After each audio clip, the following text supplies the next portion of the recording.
it chapter by chapter, one bite at a time. So many adventures and mountains we can climb. Take it word for word, line by line, one bite at a time.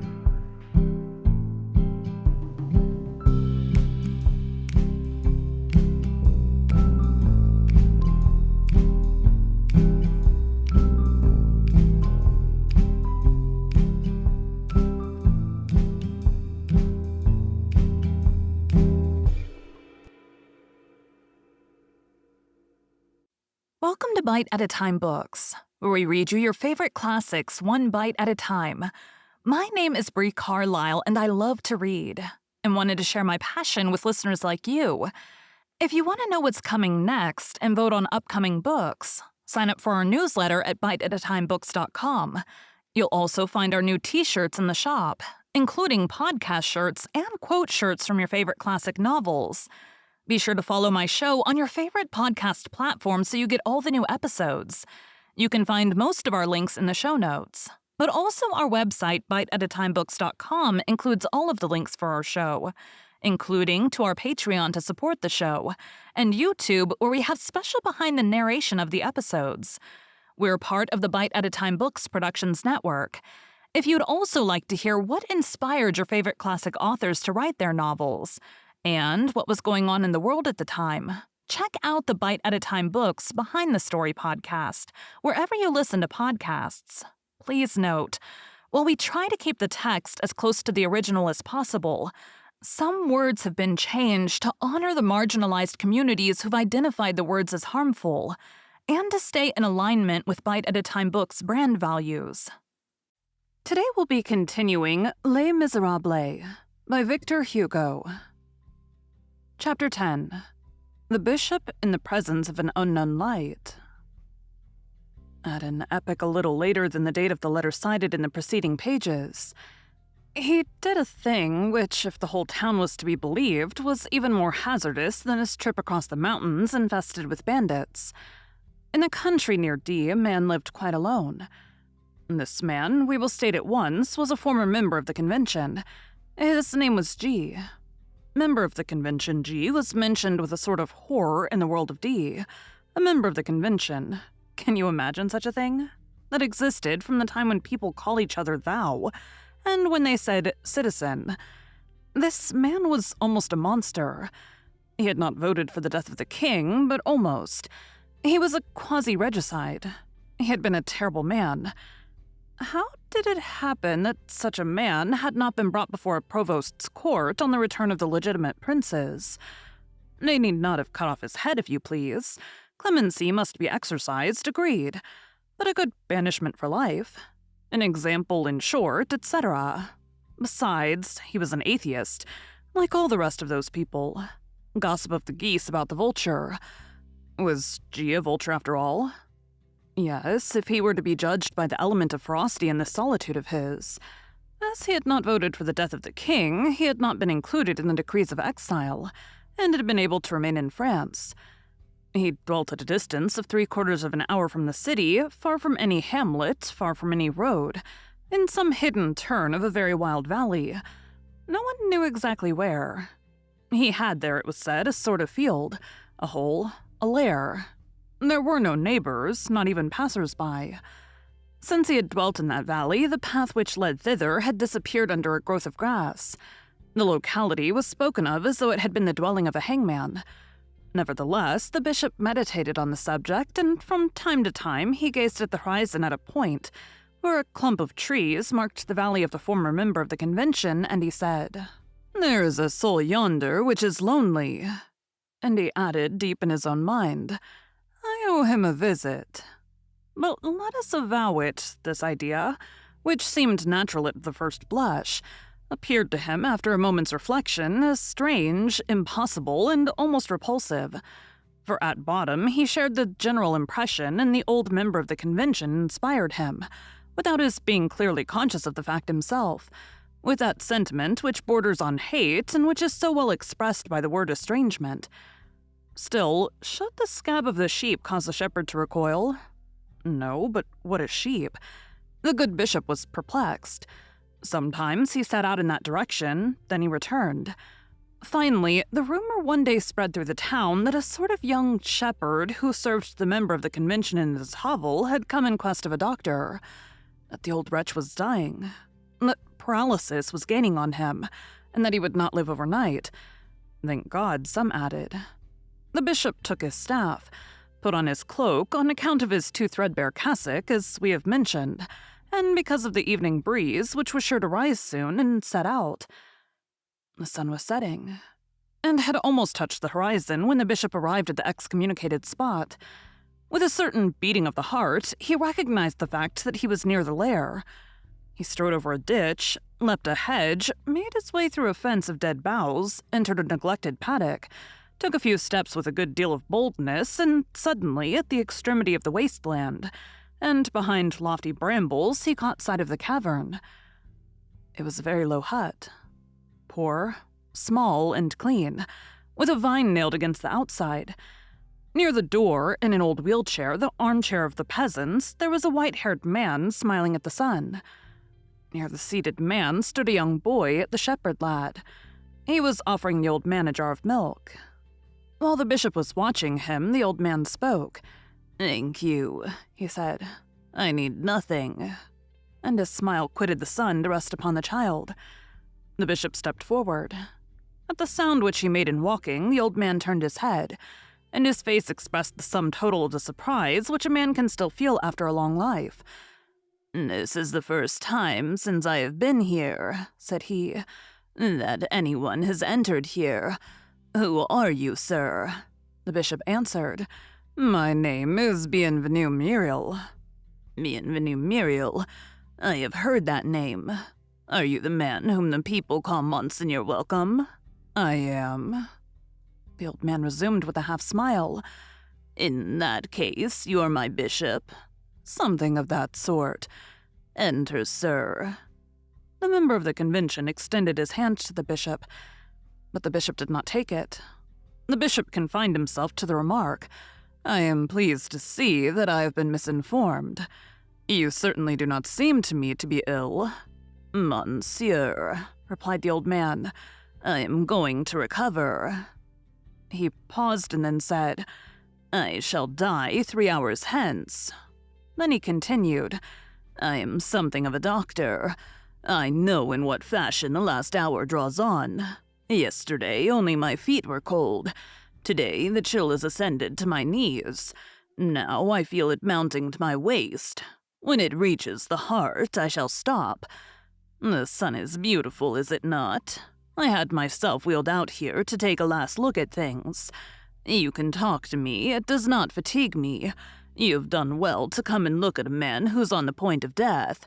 It is well that there should be witnesses at that moment. One has one's caprices. I should have liked to last until the dawn, but I know that I shall hardly live 3 hours. It will be night then. What does it matter after all? Dying is a simple affair. One has no need of the light for that. So be it, I shall die by starlight." The old man turned to the shepherd lad. "Go to thy bed. Thou wert awake all last night. Thou art tired." The child entered the hut. The old man followed him with his eyes and added as though speaking to himself, "I shall die while he sleeps. The 2 slumbers may be good neighbors." The bishop was not touched as it seems that he should have been.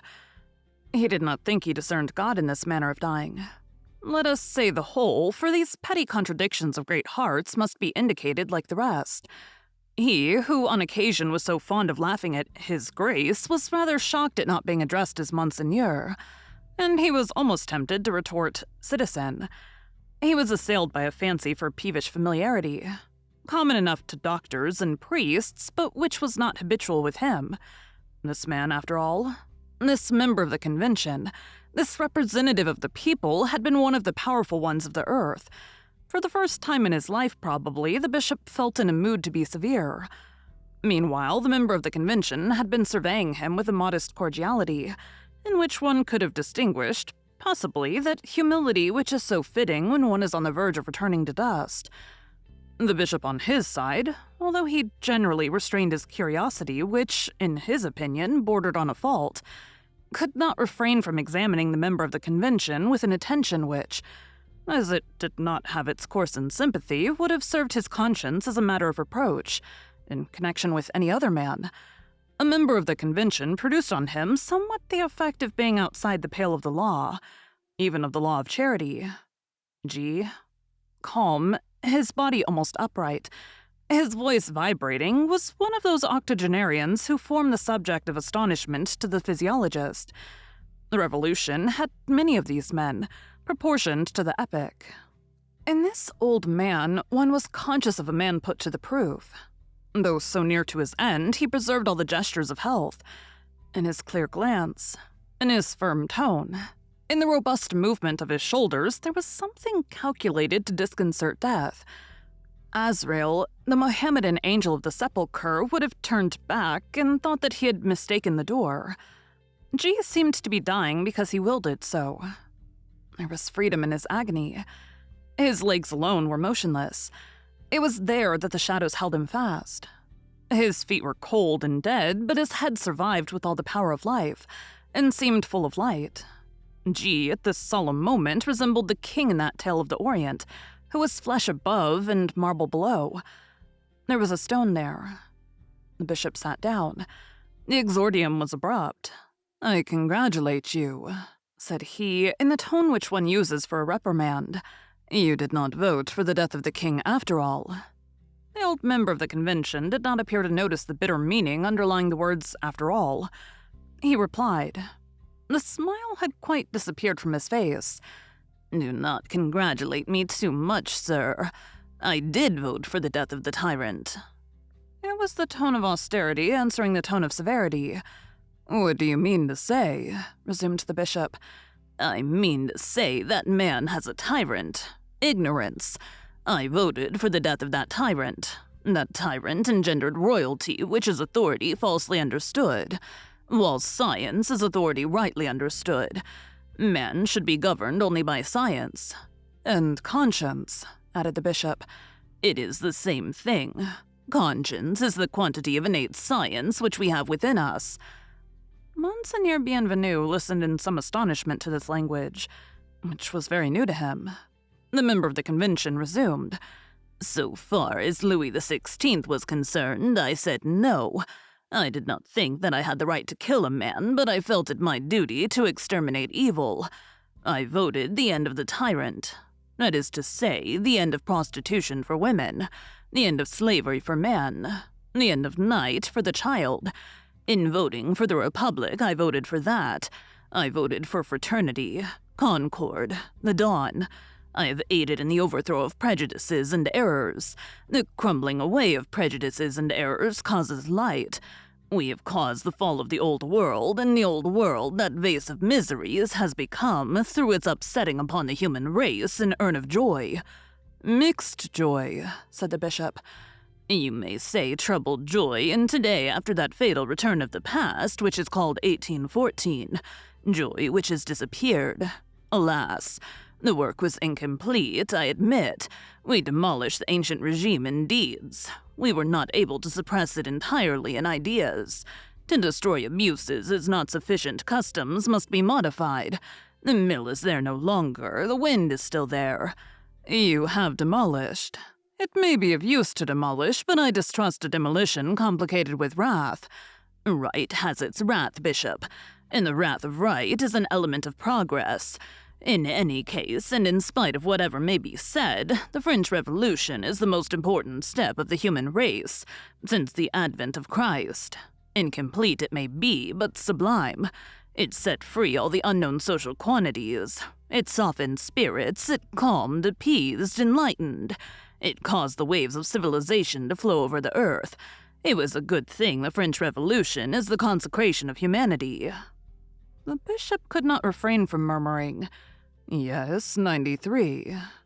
The member of the convention straightened himself up in his chair with an almost lugubrious solemnity, and exclaimed, so far as a dying man is capable of exclamation, "Ah, there you go, 93.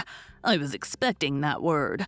A cloud had been forming for the space of 1,500 years, and at the end of 1,500 years it burst. You are putting the thunderbolt on its trial." The bishop felt, without perhaps confessing it, that something within him had suffered extinction. Nevertheless, he put a good face on the matter. He replied, "The judge speaks in the name of justice. The priest speaks in the name of pity, which is nothing but a more lofty justice. A thunderbolt should commit no error." And he added, regarding the member of the convention steadily the while, "Louis XVII?" The conventionary stretched forth his hand and grasped the bishop's arm. "Louis XVII, let us see. For whom do you mourn? Is it for the innocent child? Very good. In that case, I mourn with you. Is it for the royal child? I demand time for reflection. To me, the brother of Cartouche, an innocent child who was hung up by the armpits in a place to grieve until death ensued, for the sole crime of having been the brother of Cartouche, is no less painful than the grandson of Louis XV, an innocent child martyred in the Tower of the Temple for the sole crime of having been grandson of Louis XV. "Monsieur," said the bishop, "I like not this conjunction of names. Cartouche, Louis XV, to which of the two do you object?" A momentary silence ensued. The bishop almost regretted having come, and yet he felt vaguely and strangely shaken. The conventionary resumed. "Ah, Monsieur Priest, you love not the crudities of the true. Christ loved them. He seized a rod and cleared out the temple. His scourge, full of lightnings, was a harsh speaker of truths. When he cried sinit parvulus, he made no distinction between the children. It would not have embarrassed him to bring together the Dauphin of Barbarous and the Dauphin of Herod. Innocence, monsieur, is its own crown. Innocence has no need to be a highness. It is as august in rags as in fleur-de-lis." "That is true," said the bishop in a low voice. "I persist," continued the conventionary G. "You have mentioned Louis XVII to me. Let us come to an understanding. Shall we weep for all the innocent, all martyrs, all children, the lowly as well as the exalted? I agree to that, but in that case, as I have told you, we must go back further than 93, and our tears must begin before Louis XVII. I will weep with you over the children of kings, provided that you will weep with me over the children of the people." "I weep for all," said the bishop. "Equally," exclaimed conventionary G. "And if the balance must incline, let it be on the side of the people. They have been suffering longer." Another silence ensued. The conventionary was the first to break it. He raised himself on one elbow, took a bit of his cheek between his thumb and his forefinger, as one does mechanically when one interrogates and judges, and appealed to the bishop with a gaze full of all the forces of the death agony. It was almost an explosion. "Yes, sir, the people have been suffering a long while. And hold, that is not all either. Why have you just questioned me and talked to me about Louis XVII? I know you not. Ever since I've been in these parts, I've dwelt in this enclosure alone, never setting foot outside and seeing no one but that child who helps me. Your name has reached me in a confused manner, it is true, and very badly pronounced, I must admit. But that signifies nothing. Clever men have so many ways of imposing on that honest goodman, the people. By the way, I did not hear the sound of your carriage. You have left it yonder, behind the coppice at the fork of the roads, no doubt. I do not know, I tell you. You have told me that you are the bishop, but that affords me no information as to your moral personality. In short, I repeat my question. Who are you? You are a bishop. That is to say, a prince of the church, one of those gilded men with heraldic bearings and revenues, who have vast prebends. The bishopric of D, 15,000 francs settled income, 10,000 in perquisites, total 25,000 francs, who have kitchens, who have liveries, who make good cheer, who eat moorhens on Friday, who strut about, a lackey before, a lackey behind, in a gala coach, and who have palaces and who roll in their carriages in the name of Jesus Christ, who went barefoot. You are a prelate. Revenues, palace, horses, servants, good table, all the sensualities of life. You have this like the rest, and like the rest, you enjoy it. It is well. But this says either too much or too little. This does not enlighten me upon the intrinsic and essential value of the man who comes with the probable intention of bringing wisdom to me. To whom do I speak? Who are you?" The bishop hung his head and replied, "There miss some. I am a worm of the earth in a carriage," growled the conventionary. It was the conventionary's turn to be arrogant, and the bishop's to be humble. The bishop resumed mildly, "So be it, sir. But explain to me how my carriage, which is a few paces off behind the trees yonder, how my good table and the moorhens which I eat on Friday, how my 25,000 francs income, how my palace and my lackeys prove that clemency is not a duty, and that 93 was not inexorable." The conventionary passed his hand across his brow as though to sweep away a cloud. "Before replying to you," he said, "I beseech you to pardon me. I have just committed a wrong, sir. You are at my house. You are my guest. I owe you courtesy. You discuss my ideas, and it becomes me to confine myself to combating your arguments. Your riches and your pleasures are advantages which I hold over you in the debate, but good taste dictates that I shall not make use of them. I promise you to make no use of them in the future." "I thank you," said the bishop. She resumed, "Let us return to the explanation which you have asked of me. Where were we? What were you saying to me? That 93 was inexorable." "Inexorable, yes," said the bishop. "What think you of Marat clapping his hands at the guillotine? What think you of Bossuet chanting the Te Deum over the dragonades?" The retort was a harsh one, but it attained its mark with the directness of a point of steel. The bishop quivered under it. No reply occurred to him, but he was offended by this mode of alluding to Bossuet.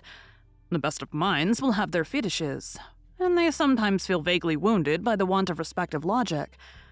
The conventionary began to pant. The asthma of the agony, which is mingled with the last breaths, interrupted his voice. Still, there was a perfect lucidity of soul in his eyes. He went on, "Let me say a few words more in this and that direction. I am willing, apart from the revolution, which taken as a whole is an immense human affirmation. 93 is, alas, a rejoinder. You think it inexorable, sir, but what of the whole monarchy, sir?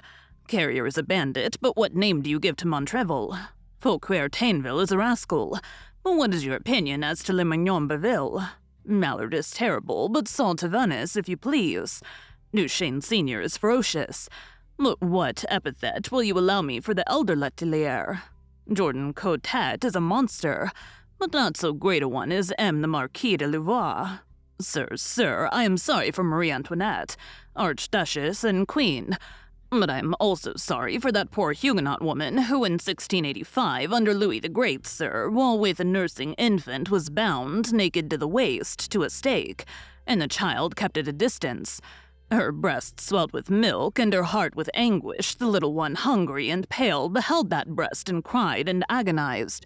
The executioner said to the woman, a mother and a nurse, abjure, giving her her choice between the death of her infant and the death of her conscience. What say you to that torture of Tantalus as applied to a mother? Bear this well in mind, sir, the French Revolution had its reasons for existence. Its wrath will be absolved by the future. Its result is the world made better. From its most terrible blows, there comes forth a caress for the human race. I abridge. I stop. I have too much the advantage. Moreover, I am dying." And ceasing to gaze at the bishop, the conventionary concluded his thoughts in these tranquil words. "Yes, the brutalities of progress are called revolutions. When they are over, this fact is recognized, that the human race has been treated harshly, but that it has progressed." The conventionary doubted, not that he had successfully conquered all the inmost entrenchments of the bishop. One remained, however, and from this entrenchment, the last resource of Monseigneur Bienvenu's resistance came forth this reply, wherein appeared nearly all the harshness of the beginning. "Progress should be believed in God. Good cannot have an impious servitor. He who is an atheist is but a bad leader for the human race." The former representative of the people made no reply. He was seized with a fit of trembling. He looked towards heaven, and in his glance a tear gathered slowly. When the eyelid was full, the tear trickled down his livid cheek, and he said almost in a stammer, quite low and to himself while his eyes were plunged in the depths, "O thou, O ideal, thou alone existest." The bishop experienced an indescribable shock. After a pause, the old man raised a finger heavenward and said, "The infinite is, he is there. If the infinite had no person, person would be without limit. It would not be infinite. In other words, it would not exist. There is, then, an I. That I of the infinite is God." The dying man had pronounced these last words in a loud voice, and with the shiver of ecstasy as though he beheld someone. When he had spoken, his eyes closed. The effort had exhausted him. It was evident that he had just lived through in a moment the few hours which had been left to him. That which he had said brought him nearer to him who is death. The supreme moment was approaching. The bishop understood this. Time pressed. It was as a priest that he had come. From extreme coldness, he had passed by degrees to extreme emotion. He gazed at those closed eyes. He took that wrinkled, aged, and ice-cold hand in his and bent over the dying man. "This hour is the hour of God. Do you not think that it would be regrettable if we had met in vain?" The conventionary opened his eyes again. A gravity mingled with gloom was imprinted on his countenance. "Bishop," said he, with a slowness which probably arose more from his dignity of soul than from the failing of his strength, "I have passed my life in meditation, study, and contemplation. I was 60 years of age when my country called me and commanded me to concern myself with its affairs. I obeyed. Abuses existed, I combated them. Tyrannies existed, I destroyed them. Rights and principles existed, I proclaimed and confessed them. Our territory was invaded, I defended it. France was menaced, I offered my breast. I was not rich. I am poor. I have been one of the masters of the state. The vaults of the treasury were encumbered with specie to such a degree that we were forced to shore up the walls, which were on the point of bursting beneath the weight of gold and silver. I dined in Dead Tree Street at 22 sous. I have succored the oppressed. I have comforted the suffering. I tore the cloth from the altar, it is true, but it was to bind up the wounds of my country. I have always upheld the march forward of the human race, forward towards the light, and I have sometimes resisted progress without pity. I have, when the occasion offered, protected my own adversaries, men of your profession. And there is at Peteghem in Flanders, at the very spot where the Merovingian kings had their summer palace, a convent of urbanists, the Abbey of St. Clair in Beaulieu, which I saved in 1793. I have done my duty according to my powers and all the good that I was able, after which I was hunted down, pursued, persecuted, blackened, jeered at, scorned, cursed, proscribed. For many years past, I with my white hair have been conscious that many people think they have the right to despise me. To the poor, ignorant masses, I present the visage of one damned, and I accept this isolation of hatred without hating anyone myself. Now I am 86 years old. I am on the point of death. What is it that you have come to ask of me?" "Your blessing," said the bishop, and he knelt down. When the bishop raised his head again, the face of the conventionary had become august. He had just expired. The bishop returned home, deeply absorbed in thoughts which cannot be known to us. He passed the whole night in prayer.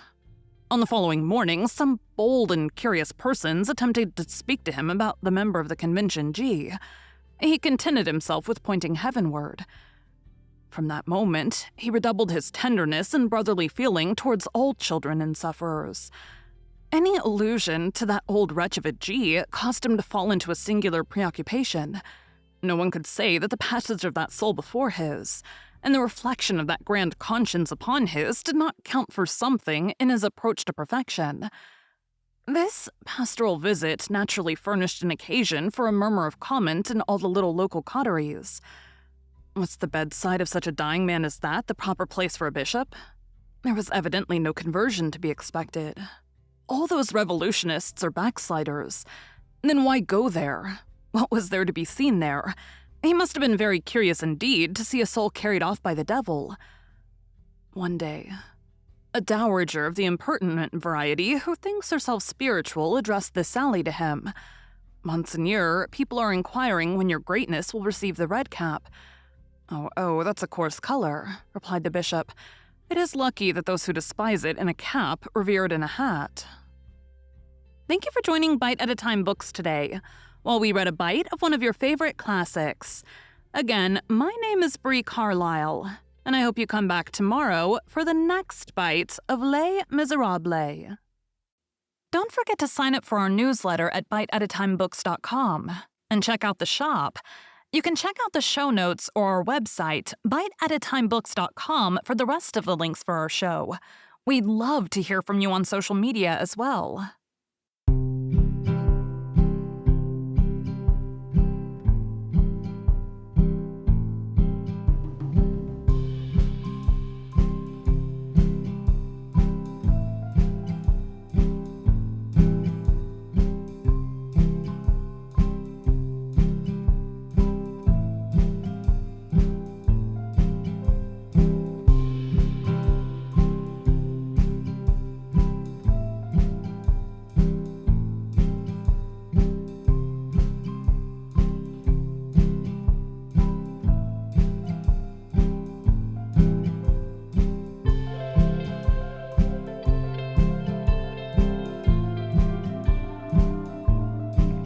Take a look in the book and let's see what we can find.